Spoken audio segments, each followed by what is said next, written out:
개운법과 개운법의 차이. 한 번쯤은 짚어보고 넘어가자. 오늘은 좀 따분한 이야기일 수도 있는데, 개운법과 개운법의 미묘한 차이점에 대해서 제 생각을 말씀드리려고 합니다. 결국 큰 차이는 없지만, 그냥 생각나서 말씀드리는 겁니다. 흔히 개운법이라고 하면, 개운법, 이 한자를 말하는 겁니다. 국어사전에 봐도 이 개운법이 나옵니다. 열개자를 써서 운을 여는 방법, 운이 트이도록 하는 방법이라는 의미입니다.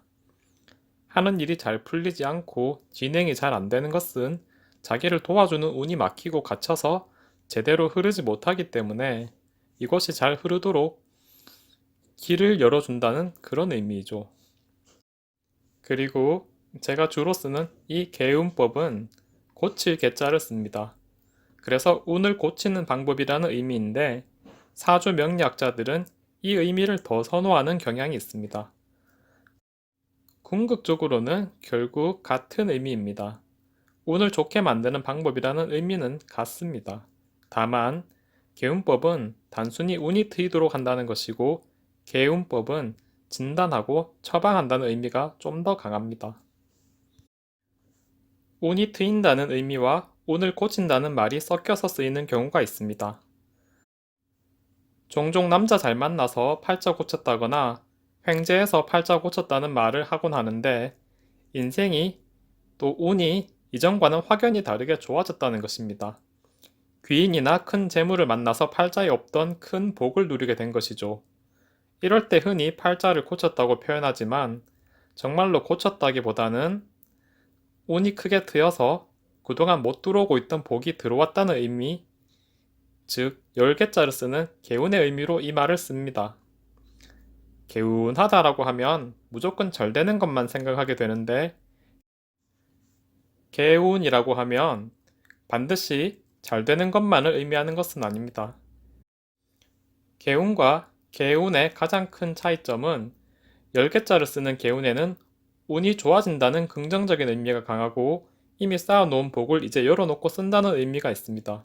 그리고 발복하기 위해서 기도, 적상 같은 보편적인 방법들을 사용합니다.